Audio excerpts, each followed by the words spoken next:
Welcome to Rekha's Linguistic Launch. My dear children, how are you? Let's get familiar with the first lesson, Project Tiger by Satyajit Ray, in the second unit, The Frames. Through this article, Satyajit Ray, one of the greatest filmmakers, describes how he managed to shoot the scenes of a film which included a tiger.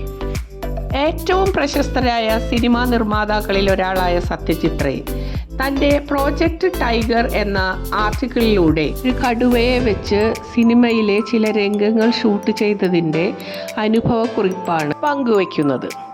Before moving to the lesson, let's get familiar with Satyajit Ray, the renowned Indian filmmaker. Indian cinema നിർമ്മാതാവ് എന്ന നിലയിൽ വളരെ പ്രശസ്തനായിരുന്ന സത്യജിത് റേ 1921 ജനിച്ചത്. French cinema സംവിധായകൻ, തിരക്കഥാകൃത്ത്, നിർമ്മാതാവ് എന്നീ നിലകളിൽ വളരെ പ്രഗത്ഭനായിരുന്ന ജീൻ റെനോയറിനെ കണ്ടുമുട്ടിയതിനു ശേഷം, അതുപോലെ തന്നെ 1948 റിലീസായ വിറ്റോറിയോ ഡി സിക സംവിധാനം ചെയ്ത ഇറ്റാലിയൻ നിയോ റിയലിസ്റ്റിക് ഫിലിമായ ബൈസിക്കിൾ തീവ്സ് കണ്ടതിന് ശേഷവുമാണ് സത്യജിത് റേ സ്വതന്ത്രമായ ഫിലിം നിർമ്മാണ മേഖലയിലേക്ക് വരുന്നത്. Feature films, documentaries, short films എന്നിവ ഉൾപ്പെടെ 36 സിനിമകൾ അദ്ദേഹം സംവിധാനം ചെയ്തിട്ടുണ്ട്. ഫിക്ഷൻ റൈറ്റർ അഥവാ കഥാകൃത്ത്, പബ്ലിഷർ അഥവാ പ്രസാധകൻ, ഇലസ്ട്രേറ്റർ അഥവാ ചിത്രീകരണം നടത്തുന്ന കലാകാരൻ, ഫിലിം ക്രിറ്റിക് അഥവാ സിനിമാ നിരൂപകൻ, മ്യൂസിക് കമ്പോസർ അഥവാ സംഗീത സംവിധായകൻ, കാലിഗ്രാഫർ അഥവാ ക്രിയേറ്റീവ് ആർട്ടിസ്റ്റ് ഇൻ ഡ്രോയിങ് എന്നീ നിലകളിലൊക്കെ അദ്ദേഹം വളരെ പ്രശസ്തനായിരുന്നു. വളരെയേറെ കഴിവുള്ള ഒരു വ്യക്തിത്വത്തിനുടമയായിരുന്ന ഈ കലാകാരൻ്റെ കർമ്മനിരതമായ ജീവിതം 1992 അവസാനിച്ചു. Now let's move on to the lesson. Are you ready? No one can beat Hollywood when it comes to making films with animals in them. മൃഗങ്ങളെ വെച്ച് സിനിമ പിടിക്കുന്ന കാര്യത്തിൽ ഹോളിവുഡിനെ വെല്ലാൻ ആർക്കും കഴിയില്ല. അമേരിക്കൻ ഫിലിം ഇൻഡസ്ട്രിയെയാണ് ഹോളിവുഡ് എന്നതുകൊണ്ട് ഉദ്ദേശിക്കുന്നത്. I remember films in my childhood, and there were quite a few of them that had an Alsatian called Rin Tin Tin. ഞാൻ ചെറുപ്പത്തിൽ കണ്ട കുറച്ച് ഫിലിമുകൾ ഇപ്പോഴും ഓർക്കുന്നു. അതിൽ റിൻ ടിൻ ടിൻ എന്നു പേരുള്ള അൽസേഷ്യൻ ബ്രീഡിലുള്ള ഒരു ഡോഗ് ഉണ്ടായിരുന്നു. This dogs acting was more impressive than the humans. മനുഷ്യന്മാരുടെ അഭിനയത്തെക്കാളും ആകർഷകമായ രീതിയിലായിരുന്നു ഈ ഡോഗിൻ്റെ പ്രകടനം. Later we got to see 3 or 4 other films with a collie called Lassie.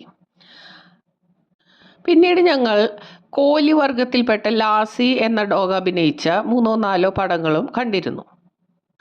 Kohli എന്നുള്ളത് ഒരു ഡോഗ് ബ്രീഡാണ്. ഇത്തരം ഡോഗ്സ് വളരെ ബ്രില്യൻറ്റും ലോയലും ആയിട്ടുള്ള ഡോഗ്സാണ്. It seemed that the director could make Lassie do just about anything. സിനിമാ സംവിധായകന് ലാസിയെ കൊണ്ട് എന്തും ചെയ്യിപ്പിക്കാൻ കഴിയുമെന്ന് തോന്നും വിധമായിരുന്നു ലാസിയുടെ പ്രകടനം. These trained dogs were famous stars in their own rights, and the money they earned was no less than what a real film star got. നല്ലപോലെ പരിശീലനം സിദ്ധിച്ചിരുന്ന ഇത്തരം ഡോഗുകൾ പ്രശസ്ത താരങ്ങളായിരുന്നു.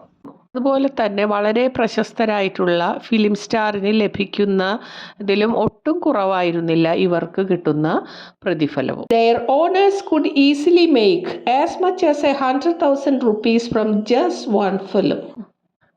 ഈ ഡോഗ്സിൻ്റെ ഉടമസ്ഥർക്ക് വളരെ ഈസിയായി 1,00,000 രൂപയൊക്കെ ഒരു ഫിലിമിൽ നിന്ന് തന്നെ കിട്ടുമായിരുന്നു. Second paragraph, I realized how reverently these animal actors were treated when I happened to see the shooting of a film 20 years ago in Disney Studio in Hollywood. 20 വർഷം മുൻപ് ഹോളിവുഡിലെ ഡിസ്നി സ്റ്റുഡിയോയിൽ ഒരു ഫിലിം ഷൂട്ടിംഗ് കാണാൻ ഞാൻ പോയപ്പോൾ അവിടെ animal ആക്ടേഴ്സിനെ എത്രമാത്രം ആദരവോടുകൂടിയാണ് treat ചെയ്തിരുന്നത് എന്ന് എനിക്ക് മനസ്സിലാക്കാൻ സാധിച്ചു. The main character in this film was a large dog. ആ ഫിലിമിലെ പ്രധാന ക്യാരക്ടർ ഒരു വലിയ ഡോഗായിരുന്നു. I reached the studio to find that the shooting had not yet started. The cameraman was getting the lights ready. ഞാൻ ചെന്നപ്പോൾ shooting start ചെയ്തിട്ടുണ്ടായിരുന്നില്ല. Cameraman lights ഒക്കെ റെഡിയാക്കുന്നതേ ഉണ്ടായിരുന്നുള്ളൂ. It is customary for actors to present when the lights are arranged, for they have to show the cameraman how they will walk or where they will stand in a particular shot. അതായത് cameraman lights arrange ചെയ്യുന്ന സമയത്ത് ഓരോ സീനിലും അഭിനയിക്കുന്ന actors അവിടെ present ആയിരിക്കുകയും അതുപോലെ തന്നെ അവർ എങ്ങനെ നടക്കുന്നു അല്ലെങ്കിൽ എവിടെ നിൽക്കുന്നു ഓരോ ഷോട്ടിൽ എന്നുള്ളത് ക്ലിയർ ആയിട്ട് അദ്ദേഹത്തിന് പറഞ്ഞു കൊടുക്കുകയും വേണം എന്നുള്ള ഒരു പതിവ് രീതി ഉണ്ടായിരുന്നു. In the case of very famous stars, this job is done by their standins. വളരെ പ്രശസ്തരായ സ്റ്റാറുകളെ സംബന്ധിച്ച് ഇത്തരം ജോലികൾ ചെയ്തിരുന്നത് അവരുടെ സ്റ്റാൻഡിൻസ് ആയിരുന്നു. A stand in is usually a person who is physically similar to the real star. Original സ്റ്റാറിനോട് എല്ലാ അർത്ഥത്തിലും റിസംബിൾ ചെയ്യുന്ന ഒരു വ്യക്തിയെയാണ് സ്റ്റാൻഡിൻ എന്നതുകൊണ്ട് ഉദ്ദേശിക്കുന്നത്. അതായത് ഒറിജിനൽ ആക്ടറിന് സബ്സ്റ്റിറ്റ്യൂട്ടായി വരുന്ന ആൾ അല്ലെങ്കിൽ പകരക്കാരൻ. The stars themselves arrive only when the lights are ready and it is time to take a shot. Scene shoot ചെയ്യുന്ന സമയത്ത് മാത്രമാണ് ഈ ഫേമസ് ഫിലിം സ്റ്റാർസ് അവിടെ എത്തുകയുള്ളൂ. Third paragraph. Here in Disney Studio, I noticed that a few actors were moving about in the set, and on one side standing quietly was the protagonist, the same large dog. ഇവിടെ cameraman light arrange ചെയ്യുന്ന സമയത്ത് മറ്റു ആക്ടേഴ്സൊക്കെ അവരവരുടെ സ്ഥാനങ്ങളിൽ വന്നു നിൽക്കുകയും ഒക്കെ ചെയ്യുന്നത് കാണാമായിരുന്നു. പക്ഷേ ആ സിനിമയിലെ പ്രധാന കഥാപാത്രമായ ആ വലിയ ഡോഗ് അവിടേക്കൊന്നും വരാതെ ഒരിടത്ത് വളരെ ശാന്തനായി നിൽക്കുക മാത്രമാണ് ചെയ്തത്. The cameraman shouted to everyone to take their positions, but the dog remained where it was. Cameraman ഉച്ചത്തിൽ പറയുന്നുണ്ടായിരുന്നു എല്ലാവരോടും അവരവരുടെ സ്ഥാനങ്ങളിൽ വന്നു നിൽക്കാനായിട്ട്. പക്ഷേ ആ ഡോഗ് മാത്രം ആദ്യം എവിടെയാണോ അത് നിന്നിരുന്നത് അവിടെ തന്നെ തുടരുകയാണ് ചെയ്തത്. This puzzled me. ഇത് എനിക്ക് ആകെ കൺഫ്യൂഷൻ ഉണ്ടാക്കി. Could it be that it was not required in the next shot? അടുത്ത ഷോട്ടിൽ ഈ ഡോഗ് ഒരു പക്ഷേ ഉണ്ടാകുമായിരിക്കില്ല എന്ന് ഞാൻ കരുതി. Fourth paragraph. Before I could ask someone, a strange thing happened. എനിക്കുണ്ടായ ഈ കൺഫ്യൂഷനെ കുറിച്ച് ആരോടെങ്കിലും ചോദിക്കുന്നതിന് മുൻപായി തന്നെ ഒരു വിചിത്രമായൊരു കാര്യം അവിടെ സംഭവിച്ചു. From nowhere appeared a little dwarf followed by another man carrying a hairy dog skin. എവിടെ നിന്നോ അവിടെ ഒരു ലിറ്റിൽ ഡ്വാർഫ് പ്രത്യക്ഷനായി. അതായത് വളരെ ഷോർട്ടായിട്ടുള്ളൊരു മനുഷ്യൻ, ഡോഗിൻ്റെ പോലെയുള്ള രോമ കുപ്പായവും പിടിച്ചുകൊണ്ടൊരു മനുഷ്യൻ പിന്നാലെ വന്നു. Then to my perfect amazement, the dwarf went down on all the fours on a chalk mark on the floor, just like an animal. എന്നെ അതിശയിപ്പിക്കും വിധം ആ ഡ്വാർഫ് കൈയും കാൽമുട്ടും നിലത്ത് കുത്തിക്കൊണ്ട് ഫ്ലോറിൽ ചോക്ക് മാർക്ക് വരച്ചിട്ടുള്ള ആ മാർക്കുകളിൽ കൂടെ ഒരു ആനിമൽ മൂവ് ചെയ്യുന്ന രീതിയിൽ മൂവ് ചെയ്യാൻ തുടങ്ങി. And the dog skin was draped over him. അതുപോലെ തന്നെ ആ ഡോഗ് സ്കിൻ ഈ മനുഷ്യൻ്റെ ശരീരത്തിൽ കവർ ചെയ്യുകയും ചെയ്തു. Then he crawled from one mark to another and the cameraman got busy with the lights. അങ്ങനെ ആ ചോക്ക് കൊണ്ട് വരച്ച മാർക്കിലൂടെ ഒരു മാർക്കിൽ നിന്ന് വേറൊരു മാർക്കിലേക്ക് ഈ മനുഷ്യൻ ഇങ്ങനെ നീങ്ങാൻ തുടങ്ങി. ക്യാമറാമാൻ ലൈറ്റ് അറേഞ്ച് ചെയ്യുന്ന തിരക്കിലായിരുന്നു. It finally dawned upon me that this dwarf was paid to be the dog's stand-in. അപ്പോഴാണ് എനിക്ക് മനസ്സിലായത് ആ ഡ്വാർഫ് ആ ഫിലിമിലെ പ്രൊട്ടാഗണിസ്റ്റായ ലാർജ് ഡോഗിൻ്റെ സ്റ്റാൻഡിനാണെന്ന്, അതായത് പകരക്കാരനാണെന്ന്. അതായത് ആനിമൽസിന് പോലും സ്റ്റാൻഡിൻസ് ഉണ്ട് എന്നുള്ള കാര്യം ഞാൻ അന്നാണ് മനസ്സിലാക്കിയത്. Fifth paragraph. Every animal in a Hollywood film is well trained. Hollywood സിനിമയിൽ അഭിനയിപ്പിക്കാൻ കൊണ്ടുവരുന്ന ഓരോ മൃഗവും വളരെയധികം പരിശീലനം സിദ്ധിച്ചവയാണ്. It is not difficult to train a horse or a dog. ഒരു ഡോഗിനെയോ ഹോഴ്സിനെയോ ട്രെയിൻ ചെയ്യുക എന്നുള്ളത് അത്ര ബുദ്ധിമുട്ടുള്ള കാര്യമല്ല. But have you ever heard of trained ravens? പക്ഷേ നിങ്ങൾ എപ്പോഴെങ്കിലും ട്രെയിൻഡ് റേവൻസിനെ കുറിച്ച് കേട്ടിട്ടുണ്ടോ? റേവൻസ് പക്ഷികൾ എന്നാൽ കാക്കകളെ പോലെ കറുപ്പ് നിറമുള്ളതും അതുപോലെ തന്നെ കുറച്ചുകൂടെ വലിപ്പമുള്ളതും നല്ല ബുദ്ധിശക്തിയുമുള്ള പക്ഷികളാണ്. Not just 1 or 2 but nearly 100 of them. 1-2 trained ravens അല്ല, ഏതാണ്ട് 100 എണ്ണത്തിൻ്റെ അടുത്ത് വരും. Even this was made possible in Hollywood when the creator of some of the best suspense films in the history of cinema, Alfred Hitchcock, decided to make a film called Birds. Hollywood film ഇൻഡസ്ട്രിയിൽ ഇതൊക്കെ സാധ്യമാണ് എന്നാണ് അദ്ദേഹം പറയുന്നത്. Cinema ചരിത്രം എടുത്തു നോക്കുമ്പോൾ ഏറ്റവും നല്ല സസ്പെൻസ് ചിത്രങ്ങൾ എടുത്ത് പ്രശസ്തനായ ആൽഫ്രഡ് ഹിച്ച്കോക്ക് ബേർഡ്സ് എന്ന ഒരു ഫിലിം നിർമ്മിക്കുവാൻ തീരുമാനിച്ചു. In the story, birds from all over the world start attacking humans. ആ കഥയിൽ ലോകത്തിൻ്റെ നാനാഭാഗത്തു നിന്നുമുള്ള പക്ഷികൾ മനുഷ്യരെ ആക്രമിക്കുന്ന രംഗം ചിത്രീകരിക്കേണ്ടതുണ്ടായിരുന്നു. Hitchcock needed a variety of birds, but what was required in the largest number was ravens. ഇതിലേക്കായി ഹിച്ച്കോക്കിന് ഒരുപാട് പക്ഷികളെ വേണമായിരുന്നു. അതിൽ ഏറ്റവും അധികം എണ്ണം വേണ്ടിയിരുന്നത് റേവൻസ് ആയിരുന്നു. Notices were placed in the press all over the United States asking people to contact the film maker if they knew how to get hold of trained ravens. Trained റേവൻസിനെ കുറിച്ച് അറിയാവുന്നവർ എത്രയും പെട്ടെന്ന് അദ്ദേഹത്തെ കോൺടാക്റ്റ് ചെയ്യുവാൻ ആവശ്യപ്പെട്ടുകൊണ്ടുള്ള നോട്ടീസുകൾ അദ്ദേഹം United സ്റ്റേറ്റ്സിലെ പത്രമാധ്യമങ്ങളിലുടനീളം വിതരണം ചെയ്തു. Paragraph 6. Someone replied within a few days. He was asked to bring his birds. കുറച്ച് ദിവസങ്ങൾക്കുള്ളിൽ ഒരാളുടെ മറുപടി വന്നു. അദ്ദേഹത്തോട് പക്ഷികളെയും കൊണ്ട് വരാൻ പറഞ്ഞു. He arrived with almost 100 trained ravens. ഏതാണ്ട് ഒരു 100ഓളം ട്രെയിൻഡ് റേവൻസിനെ കൊണ്ടാണ് അദ്ദേഹം വന്നത്. Admittedly, their training had not gone very bad. ആ പക്ഷികൾക്ക് മോശമല്ലാത്ത പരിശീലനം ലഭിച്ചിട്ടുണ്ടായിരുന്നു. That is to say, they could not do anything that might be seen as extraordinary. പക്ഷേ എക്സ്ട്രാ ഓർഡിനറി ആയിട്ട് ഒരുപാട് കാര്യങ്ങളൊന്നും ചെയ്യുവാൻ ഈ പക്ഷികൾക്ക് കഴിയുമായിരുന്നില്ല. But if as many as 50 ravens are told to perch quietly in a row on a specified spot, and if they obey this command instantly, isn't that pretty impressive?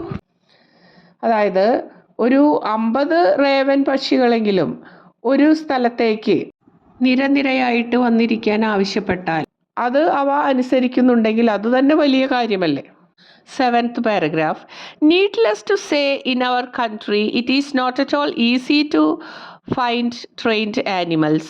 Although some films have been made in Bombay and Madras that involved working with elephants, horses, and tigers. ബോംബെയിലും മദ്രാസിലും ഒക്കെ വെച്ച് നിർമ്മിച്ച ചില ഫിലിമുകളിൽ ആനകളെ വെച്ചും കുതിരകളെ വെച്ച് അതുപോലെ കടുവകളെ വെച്ചൊക്കെ ഫിലിം നിർമ്മിച്ചിട്ടുണ്ടെങ്കിലും നമ്മുടെ രാജ്യത്ത് ട്രെയിൻഡ് ആയിട്ടുള്ള ആനിമൽസിനെ കിട്ടാൻ ബുദ്ധിമുട്ടാണ് എന്നുള്ള കാര്യം എടുത്തു പറയേണ്ടതില്ലല്ലോ. Their performance did suggest that they were used to obeying commands. അവയുടെ അഭിനയം കണ്ടാൽ കമാൻഡ്സ് അനുസരിക്കാൻ പാകത്തിൽ പരിശീലനം ലഭിച്ചവയാണ് അവ എന്ന് നമുക്ക് മനസ്സിലാക്കുവാൻ സാധിക്കും. In Bengal, it is sometimes possible to find clever dogs. ബംഗാളിൽ ചിലപ്പോഴൊക്കെ ബുദ്ധിയുള്ള ഡോഗ്സിനെ കിട്ടുക സാധ്യമായിരുന്നു. Particularly police dogs which are quite intelligent. പ്രത്യേകിച്ചും വളരെ ഇൻ്റലിജൻ്റ് ആയിട്ടുള്ള പോലീസ് ഡോഗിനെ കിട്ടാനൊക്കെ അത്ര ബുദ്ധിമുട്ടുണ്ടായിരുന്നില്ല. If one is prepared to be patient, it is not altogether impossible to get good performances out of them as we manage to do with Bhulo in Pather Panchali.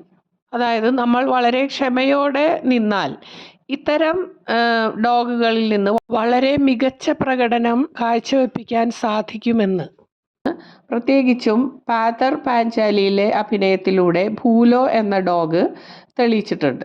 8th paragraph. Yet a dog might be difficult not impossible to handle. ഒരു ഡോഗിനെ handle ചെയ്യുക എന്നുള്ളത് കുറച്ച് ബുദ്ധിമുട്ടുള്ള കാര്യമാണ്, പക്ഷേ അതൊരിക്കലും അസാധ്യമായിട്ടുള്ളൊരു കാര്യമൊന്നുമല്ല. What was one suppose to do if there was need for a tiger in a film? ഒരു കടുവയെ വെച്ച് ഫിലിം ഷൂട്ട് ചെയ്യേണ്ട ഒരു അവസ്ഥ വന്നാൽ എത്രമാത്രം അത് ഡിഫിക്കൽട്ടാണെന്നൊന്ന് ആലോചിച്ച് നോക്കൂ. We had to deal with this problem too when we were shooting Goopy Gyne Bagha Byne. ഞങ്ങൾ ഗൂബി ഗൈൻ ഭഗാബൈൻ എന്ന ഫിലിം ചിത്രീകരിക്കുന്ന സമയത്ത് ഞങ്ങൾക്ക് ഇത്തരത്തിലുള്ള ഒരു പ്രശ്നത്തെ അഭിമുഖീകരിക്കേണ്ടതായിട്ട് വന്നിട്ടുണ്ട്. In the film, Gooby, who is banished by the king, wanders in the forest, meets Bhaga, who is also been banished. ആ ഫിലിമിൽ രാജാവിനാൽ നാടുകടത്തപ്പെട്ട 2 പേർ, ഗൂബി, ഭഗ ഇവർ കാട്ടിൽ അലഞ്ഞു തിരിഞ്ഞ് നടക്കുന്നു. അവർ അന്യോന്യം കണ്ടുമുട്ടുന്നു. They see a tiger and freeze, but the tiger simply walks about in the forest without paying them the slightest attention. ഗൂബിയും ഭഗയും കടുവയെ കണ്ട് ഭയന്ന് മരവിച്ച പോലെ നിൽക്കുന്നു. പക്ഷേ കടുവ അവരെയൊന്നും ശ്രദ്ധിക്കാതെ കാട്ടിലൂടെ നടക്കുന്നു. ഇത്തരത്തിലുള്ള ഒരു സീനാണ് ചിത്രീകരിക്കേണ്ടിയിരുന്നത്. 9th paragraph. Having thought of the scene I simply had to shoot it. അത്തരത്തിലുള്ള ഒരു ചിത്രീകരണമാണ് ഞങ്ങൾ മനസ്സിൽ പ്ലാൻ ചെയ്തത്. ഇത്തരത്തിലുള്ള രംഗമാകുമ്പോൾ അധികം ബുദ്ധിമുട്ടില്ലാതെ ചിത്രീകരിക്കാമെന്ന് കരുതി. But where were we going to find a tiger? എവിടെ നിന്നാണ് ഞങ്ങൾക്ക് ടൈഗറിനെ കിട്ടുക? The obvious thing to do was to look in a circus since there were likely to have trained animals. ഒരു സർക്കസ് കമ്പനിയിൽ പോയി അന്വേഷിക്കാം. അതാണ് ഞങ്ങളുടെ മനസ്സിൽ തെളിഞ്ഞ ഒരു കാര്യം. കാരണം അവിടെയായിരിക്കും ട്രെയിൻഡ് ആനിമൽസ് ഉണ്ടായിരിക്കുക. As a matter of fact, one called Bharat Circus was visiting Calcutta at that time, holding shows in Marcus Square. കൽക്കട്ടയിലെ മാർക്കസ് സ്ക്വയർ എന്ന സ്ഥലത്ത് ആ സമയത്ത് ഭാരത് സർക്കസ് വന്ന് ഷോകൾ നടത്തുന്നുണ്ടായിരുന്നു. We sent someone to make an appointment with its Tamil manager and then went to meet him one morning. ഞങ്ങൾ ഒരാളെ വിട്ട് അവിടുത്തെ തമിഴനായിട്ടുള്ള മാനേജറുമായിട്ട് സംസാരിക്കാൻ വേണ്ടിയുള്ള ഒരു അപ്പോയിൻമെൻ്റ് എടുത്ത് ഒരു ദിവസം കാലത്ത് തന്നെ അദ്ദേഹത്തെ മീറ്റ് ചെയ്യാനായിട്ട് പോയി. He greeted us warmly and ordered South Indian coffee for us. അദ്ദേഹം ഞങ്ങളെ വളരെ ഹൃദയപൂർവ്വം സ്വാഗതം ചെയ്യുകയും ഞങ്ങൾക്ക് വേണ്ടി സൗത്ത് ഇന്ത്യൻ രീതിയിലുള്ള കോഫി ഓർഡർ ചെയ്യുകയും ചെയ്തു. The manager heard the reason of our visit, then sent for one Mr. Thorat. ഞങ്ങൾ എന്തിനാണ് വന്നതെന്നുള്ള കാര്യം അറിഞ്ഞപ്പോൾ മാനേജർ തോററ്റിനെ വിളിപ്പിച്ചു. മിസ്റ്റർ തോററ്റ് അവിടുത്തെ റിംഗ് മാസ്റ്ററാണ്, അതായത് മൃഗങ്ങളുടെ പരിശീലകൻ. He too was a South Indian, very well built with features somewhat like those of a Nepali. ഒരു നേപ്പാളിയെ പോലെ തോന്നുമെങ്കിലും അദ്ദേഹം ഒരു സൗത്ത് ഇന്ത്യൻ ആയിരുന്നു. കണ്ടാൽ നല്ല ആരോഗ്യം തോന്നുന്ന ഒരു മനുഷ്യനായിരുന്നു തോററ്റ്. He was perhaps no more than 40. അദ്ദേഹത്തിൻ്റെ പ്രായം 40-ലധികം തോന്നുകയില്ല. He showed us an old scar on his forearm which had been caused by a tiger. ഒരു കടുവയിൽ നിന്നും അദ്ദേഹത്തിനേറ്റ ഒരു പരിക്ക് മൂലമുണ്ടായ ഒരു പാട് അദ്ദേഹത്തിൻ്റെ കൈത്തണ്ടയിൽ ഉണ്ടായിരുന്നത് അവർക്ക് അദ്ദേഹം കാണിച്ചു കൊടുത്തു. Here I am winding up the class today. You can see the second part of this lesson in the next video. Thank you so much.